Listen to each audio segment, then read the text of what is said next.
Yo, what's up YouTube? It's time for round 2, the semifinals match of the Cupid Draft League playoffs. Alright, so we've got Antkiller versus Spirit, and we have Lionheart versus Plasma this week. I think that these should be pretty good. Something important to note is that Spirit has not dropped a game yet, and it's going to be really interesting to see if anyone's going to be able to stop him at all in this tournament. Or if he will be able to get the win streak that I have accomplished in season 2 of the Pokemon Draft League, where I won. I think it was like 20 straight games or something, and then before I finally dropped one. And if he wins all of these games, I believe he does hit 20. Yeah, we'll see what happens here. So obviously, if I had to pick a favorite for this matchup, it would be Spirit, due to the fact that he's on a roll right now. But I do think, things can happen and the game really could go either way. We have the double normal type offense and also the Screamtail and the Corviknight pairing really well with the Rotom Heat and all that good stuff. And even Gastrodon is solid in this situation as it gives you the water immunity. Antkiller has, I think, pretty standard 6 for him. The Ribombee is there probably to click something along the lines of Sticky Web, but I don't even really think Sticky Web's going to be all that helpful due to the fact that Spirit knows how to use a Defogger. So let's see what happens here. Game 1, here we go. Ribombee is the lead, and it's going to click Sticky Web. Okay, well, that was pretty easy to predict. We have Lopunny not Mega Evolving and clicking Frustration, and now it's going to Mega Evolve and click Frustration to pick up the KO on the Ribombee.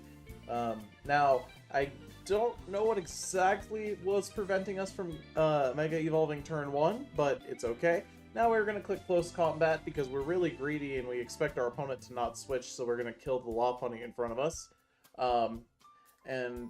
Well, guess what? Screamtail comes in and Time Sword resists that. Now we have a switch, we have some switching around. We have a lot of switching around. Rocks come up from the Gastrodon, and now Screamtail's back in against the Rotom.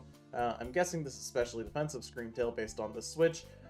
That crit doing 35%, that has to be confirmation that it is especially defensive, right? Now Screamtail's going to use Wish, and instead of going for Hydro Pump, trying to pick up the KO, as this thing used Wish, we are instead going to use Volt Switch, and luckily for us, Toxic Poison is going to do just enough to finish the job. Now Rotom comes back in as we go into Goldengo. Goldengo is going to take no sorts of damage, or it's not going to stay in because you don't want to get overheated, I suppose. And we go into, Como as the Rotom Volt switches out. Now we're going to Drain Punch on the Corviknight, which is using Brave Bird to weaken our Como. Now we go into Goldengo after seeing that it has Brave Bird, and it's going to use Roost to heal up, and we are going to do what? Nasty Plot? Yep, we are, and here comes Gastrodon to be the response to this. We're going to use Make It Rain, which is resisted by the Water type, and Shadow Ball would have probably done more damage there, but I guess we're only using Make It Rain maybe, and we're going to use Recover now to try and outstall this, but that's not really how it works.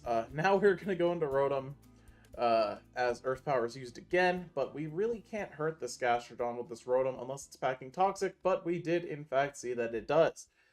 So did we use Toxic here? Yes, we did. We're going to get Toxic Poison up on the Lopunny, which means it's not going to be able to sweep us, which is nice. And after the Sticky Webs dropping the speed, Close Combat is going to do, pretty solid damage and lower the defenses. And we go into Como for some reason, and hopefully this is faster now. It looks like Spirit doesn't want to test it. And we're going to get off a Drain Punch into the Corviknight once again. Because what is making a prediction? I mean, obviously he's going to put the Corviknight in front of the Como, But, Antkiller doesn't think that hard. And now we have Goldengo coming in using Recover. Just letting in the Gastrodon. Now we're going to use Dazzling Gleam as opposed to Shadow Ball. I guess we're really scared of the double normal type, which makes sense, I suppose. But at that point, why not just use Make It Rain? It kills them. They're both very squishy. Especially Lopunny's thighs. Now, we are going to continue using, moves that don't do anything. And we're going to lose our whole Goldengo to this Gastrodon, as we should have expected. And now we have Victini coming in to click, obviously, Energy Ball. And yeah, guess what? there's a Rotom Heat for that in the back. And now it's going to use Future Sight, which is interesting, and these webs are going to be defogged off. And we're going to U-turn out into the our own Rotom, the Ditto, as Volt Switch is used. Okay, very cool stuff. Now Gastrodon comes in, completely walling the Ditto, which makes perfect sense. We're going to go into, Rotom washing machine, and this the Future Sight's going to connect on the Gastrodon. Now we're going to get off a Toxic as the Gastrodon uses Recover, which is very, very good for Antkiller. Hurting the longevity of this Gastrodon is always nice. Now we're going to go into Ditto to transform into the Gastrodon as Scald is used, giving us Storm Drain, and that is actually quite bad for Spirit. We're going to use Earth Power here, doing some nice chip damage, but tragically we still don't win the 1v1 even at +1 here, and we have to go back into Rotom,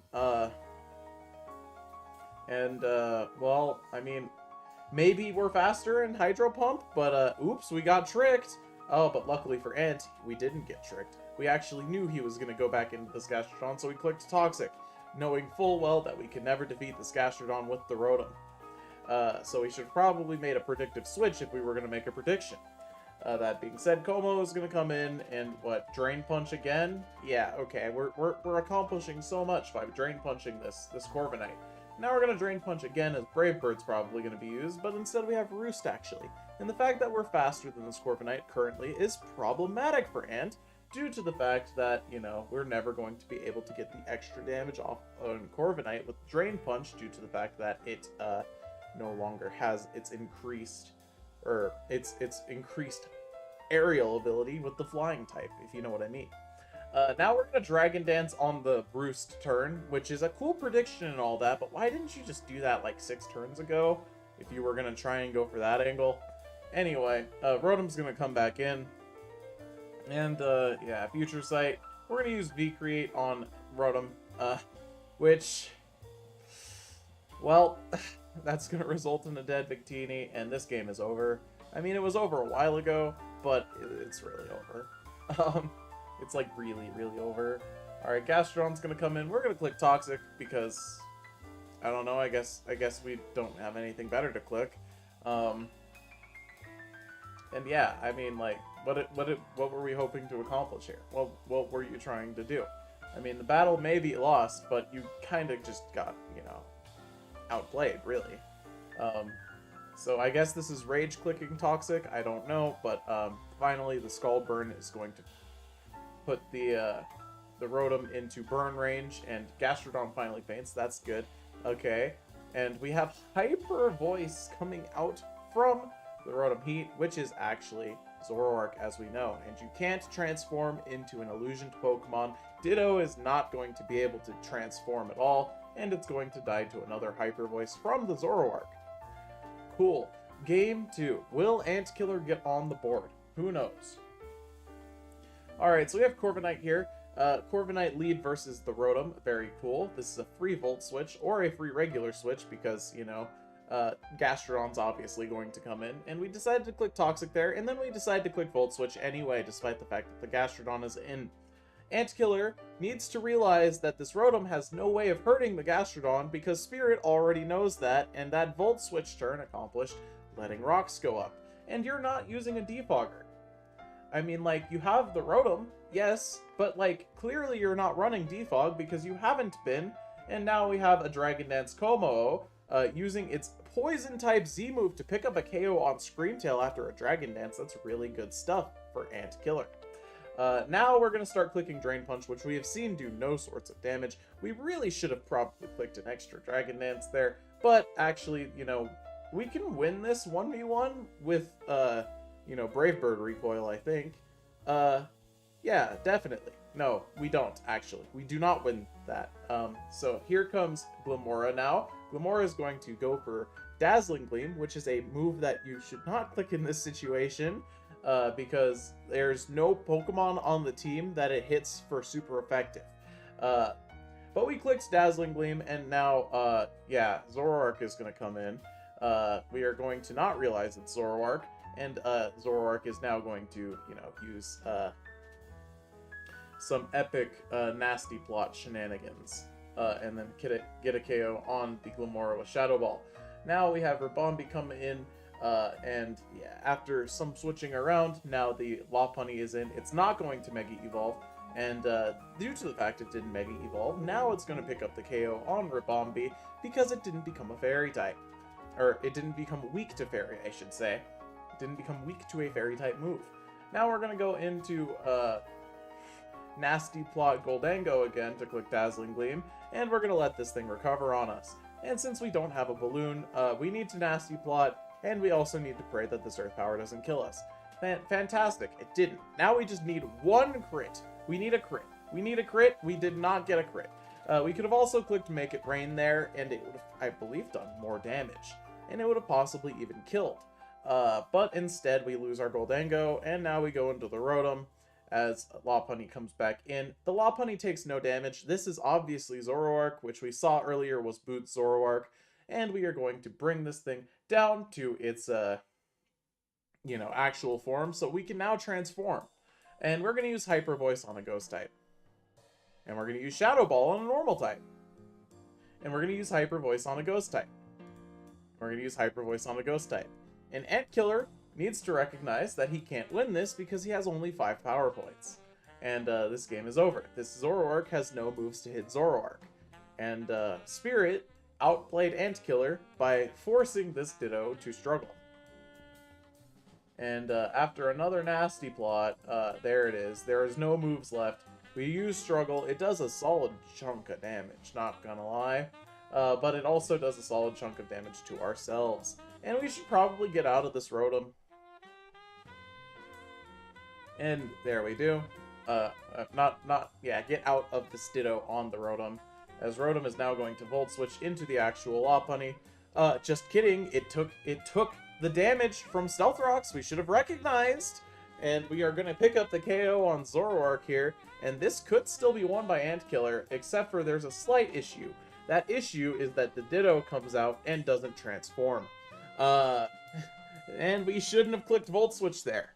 We should not have clicked Volt Switch there. Like, we should never have clicked Volt Switch there, because now our Rotom dies to Rocks. And a game that could have actually probably been won, instead is lost by Ant Killer. And, yeah, Spirit's gonna remain undefeated after that one. Alright, so now we have the other match. Plasma versus Lionheart. The 2nd and 3rd seeds, respectively. Alright, so let's see what we've got here. Alright, so Plasma's going to lead off with Iron Crown, and Lionheart's going to lead with the Skarmory. We're going to use Volt Switch to get out of there, get some chip, break this, break the sturdy, and now we are going to go into Clefable to set up our own rocks. Okay, so it looks like we're on a supporting Clefable situation. But after setting up rocks, we go for Flamethrower to counter the Skarmory. And, yeah, we see that it only does 40%, and it's not quite worth continuing to go for. So we're going to go into our Pokemon that takes Rocky Helmet damage by using Rapid Spin. And, yeah, we get rid of those layers that Lionheart's putting up. And now, Lionheart's like, okay, well, I don't want him to get more layers, so I'm going to go into Mawile, let it get close combated, and even after Intimidate, it still does half. And now we have to be cautious of the fact that this thing is boosted in speed and has Headlong Rush, which is going to result in a KO of the Mega Mawile. So now Tapu Koko is going to come in, and this is going to be a Dazzling Gleam Tapu Koko if I've ever seen one in my life. And Venusaur is going to come in and absorb that Dazzling Gleam with relative ease. Now we have, Iron Moth coming in on the Mega Venusaur, which is going to Mega Evolve, and now have the ability Thick Fat, so it actually doesn't even take super effective damage from fire. Iron Moth genuinely just hits this hard. But, tragically, in response, the Earth Power comes out from the Venusaur, KOing the Iron Moth, as that is ×4 super effective, killing it in one hit, and now we are going to go into Latios and click Ice Beam, when Psychic would have been Stab, and also have the super effective damage due to Mega Venusaur having Thick Fat, and Ice Beam doesn't do that. Now we have, in comes Iron Boulder, to get the boost, and we're going to use Earthquake on the Clef here. Moonblast is going to connect, lowering our special attack, but that doesn't matter. Iron Boulder is a physical attacker anyway. Second Earthquake KOs the Clefable, and Lionheart is on the board. Weavile is going to come in to probably click some variety of priority move. Um, as now we have an incoming Tapu Koko. Interesting, as Throat Chop was the click there. Yeah, that's definitely interesting. I think Throat Chop is an interesting click. Anyway, we go into Venusaur. Venusaur is not going to survive the onslaught of this Tapu Koko, and Cincino is going to come in and click Tidy Up. And now there are no more hazards. Tidy Up is defogged, but also Dragon Dance. And now Triple Axle is going to be used on the Skarmory with Rocky Helmet, and we are going to lose most of our HP on the Cincino, but that's okay, because, like, we have a Dragon Dance up, essentially. Now we're going to Tail Slap, and Tail Slap with Skill Link, probably. Actually, does this even get Skill Link? It does. Is going to KO the Tapu Koko, and now we go into our Quark Drive Speed Iron Boulder, because we kind of needed to get up the terrain. Okay, so now we have Quark Drive Tachyon Cutter Boy come back in, and he's gonna KO that thing, that Iron Boulder, and now we're gonna also get off a Tachyon Cutter on the Latios as it uses Shadow Ball, but Shadow Ball is tragically not gonna do enough damage there. It is, you know, a coverage move, which does, you know, good damage, but without that stab boost, you don't really get the damage that you really feel like you should. Anyway, Plasma's going to come out of this one 3-0, and we have the next game, Game 2, and possibly the final game. We will see. Alright, so, Venusaur lead versus Latios. Latios goes for Ice Beam. Again, we could have just clicked a Psychic move there. Would have done more damage to the Venusaur, but it's okay. And now we have, Moth coming in as rocks go up, and that's a Sludge Wave that one-shots the Cincino. And, well, Lionheart's now going to go into Skarmory as Volt Switch is used. I guess that was a pretty easy prediction for Plasma to make there. Weavile's going to come in response to Skarmory. Use its Z-move. Is it Sub-Zero Slammer? It is, and that's going to KO the Skarmory. Even if physically defensive, Sub-Zero Slammer does do quite a bit of damage. Now we have Latios coming in, presumably to click Draco Meteor, but instead it clicks Aura Sphere, and that is technically better in the situation where Clefable comes in. Now we go into Mawile. Mawile does, in fact, take super effective damage from Flamethrower. He's going to get to Mega Evolve here. We clicked Sucker Punch, predicting an attack, and we are going to lose our Mawile to Headlong Rush. Yeah, that's pretty unfortunate. I would have probably just gone into Latios there, because, like, genuinely, close combat and Headlong Rush are either resisted or, you know, do nothing to Latios. And the move you have to be scared of there is Ice Spinner in that situation. And if he goes for Ice Spinner on, you know, a crazy read like that, then he wanted it more, but he didn't. And yeah, we just lost our Mawile instead, and we did not get to get off any powerful slaps with Mawile. Now we have Quark Drive Speed Iron Boulder, as, you know, Moonblast is coming out from this Clefable, and an Earthquake to follow up will finish that one off. We are trying to, you know, cover the switch to this Pokemon, which is very good that Lionheart did that, because, you know, if he had ended up getting that read, he would have got massive damage, if not even just killed this Iron Crown. So now we have some moves being exchanged here, and a Fire Blast is going to Oko Great Tusk, which is crazy. This thing is definitely specs. And we're going to Fire Blast this too, doing half to Mega Venusaur, which is obscene. And now we should really go into Latios and click a Psychic type move. Do we have one? We might not have one. We click Ice Beam, and we realize very quickly that, yeah, we do not have the damage to beat this with Ice Beam. It has Thick Fat. Even with a crit, we are not going to get there. We need a second crit, and we don't get it. And now we are going to lose our Latios because we did not run a Psychic move for the Venusaur. Now we go into Tapu Koko, click Thunderbolt, and Tapu Koko could be faster, but Quark Drive for speed tells me that it is not. And we are going to lose our... Oh, we survived. Hold on. Thunderbolt? No, we go for Hidden Power Fire. Thunderbolt would have been significantly more damage there. Thunderbolt in electric terrain plus stab does more damage than a base 60 super effective attack. And yeah, due to this being faster than the Iron Boulder in the back, the Iron Crown will end up finishing the game off, resulting in a 2-0 win for Plasma. This is, you know, very unfortunate. So, for our final week, we will theoretically have Lionheart versus Antkiller playing the 3rd place match, and we will have Plasma versus Spirit, the winner of which will become the champion of this season of the CUPID Pokemon Draft League. So yeah, that'll be interesting to see. I think we can expect some really good matches, and yeah, I hope to see you all there in the next video. I hope you all enjoyed, and I will see you later.